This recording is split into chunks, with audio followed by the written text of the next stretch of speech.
Thank you very much.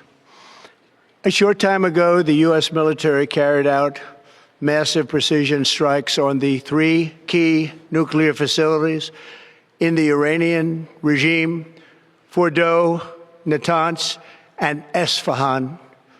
Everybody heard those names for years as they built this horribly destructive enterprise. Our objective was the destruction of Iran's nuclear enrichment capacity and a stop to the nuclear threat posed by the world's #1 state sponsor of terror. Tonight, I can report to the world that the strikes were a spectacular military success.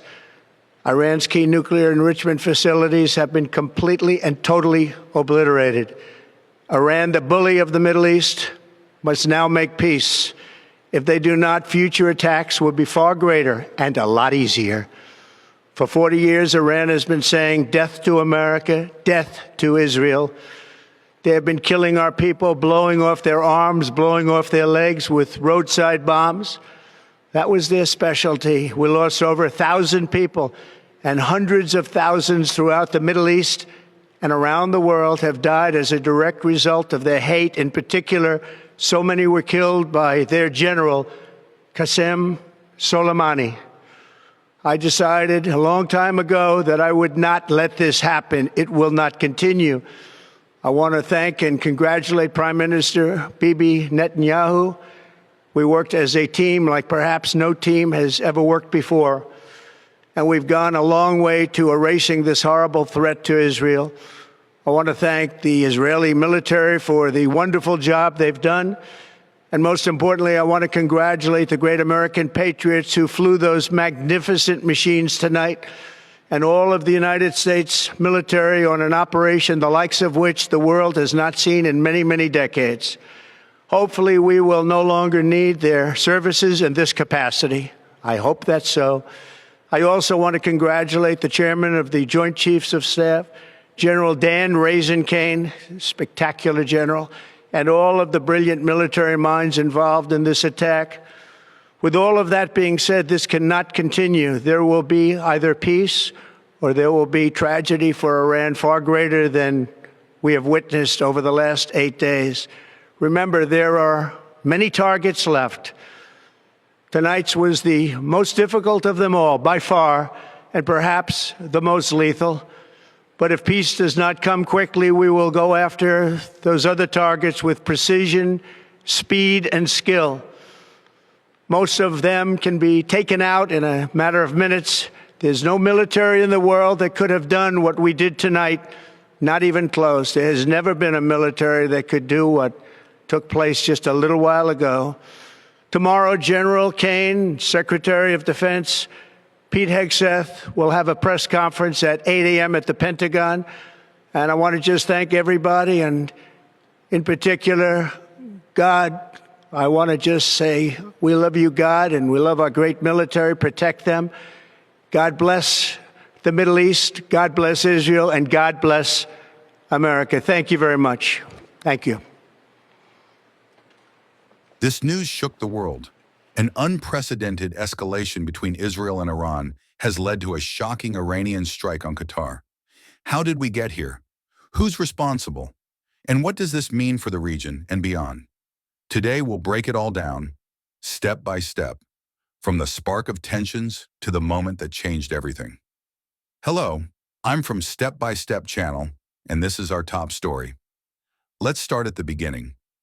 In June 2025, the Middle East witnessed rising tensions between Israel and Iran.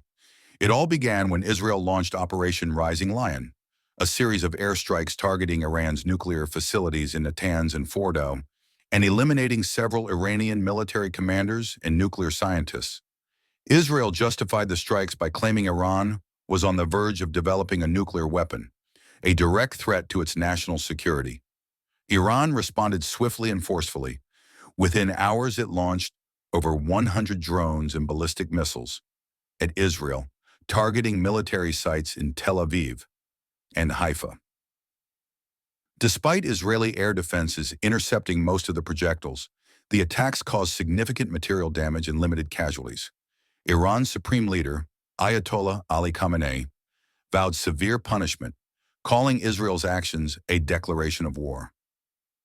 But why Qatar? Here's where things take a surprising turn.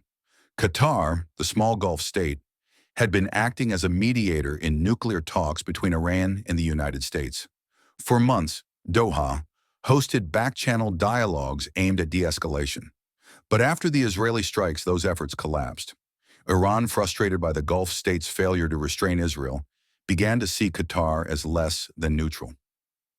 Iranian sources claimed Al Udeid Air Base, operated by the U.S. in Qatar, was used to support Israeli operations, a claim critics Doha categorically denied. The broader regional context adds complexity. Iran, weakened by sanctions and diplomatic isolation, sought to reaffirm its regional influence. Meanwhile, Israel, misbacked by the U.S., aimed to curb Iran's power, especially after striking Iran's proxies like Hezbollah and Hamas. This geopolitical rivalry turned the region into a powder keg. In the days leading up to the strike on Qatar, military escalation reached new heights. Israel continued its attacks on Iranian infrastructure, including a Nuri oil refinery near Tehran and a Finan fuel depot, causing global oil prices to surge by 7%. In response, Iran targeted Israel's economic infrastructure, including Haifa's port, aiming to inflict similar economic pain. Rumors began to swirl. Could Iran be planning to target Gulf states it believed were indirectly supporting Israel? Then came the pivotal moment. On the morning of June 23rd, Iran launched a series of missiles at targets inside Qatar, primarily hitting gas facilities in the One South Pars field, a field jointly shared by Iran and Qatar. The attacks, described by Tehran as a response to interference, caused significant infrastructure damage and sparked a panic in Doha. Caught off guard, Qatar condemned the attack and called for one immediate international intervention. Let's examine the legal and geopolitical consequences. Under one international law, attacking a third party like Qatar violates the UN Charter, unless it can be justified as self-defense.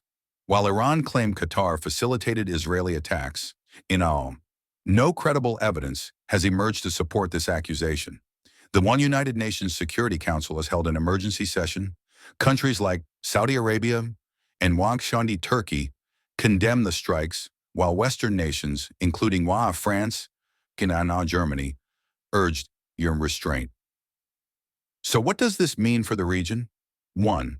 Gulf states may reassess their relations with Iran, potentially forming new anti-Tehran coalitions. 2. Disruptions in South Pars gas exports could spike on global energy prices, especially hurting Europe. And finally, the situation may trigger direct U.S. military involvement, particularly after the strike near Al Udeid Air Base. Thanks for watching. The situation in the Middle East is evolving rapidly, and we'll be here to bring you updates step by step.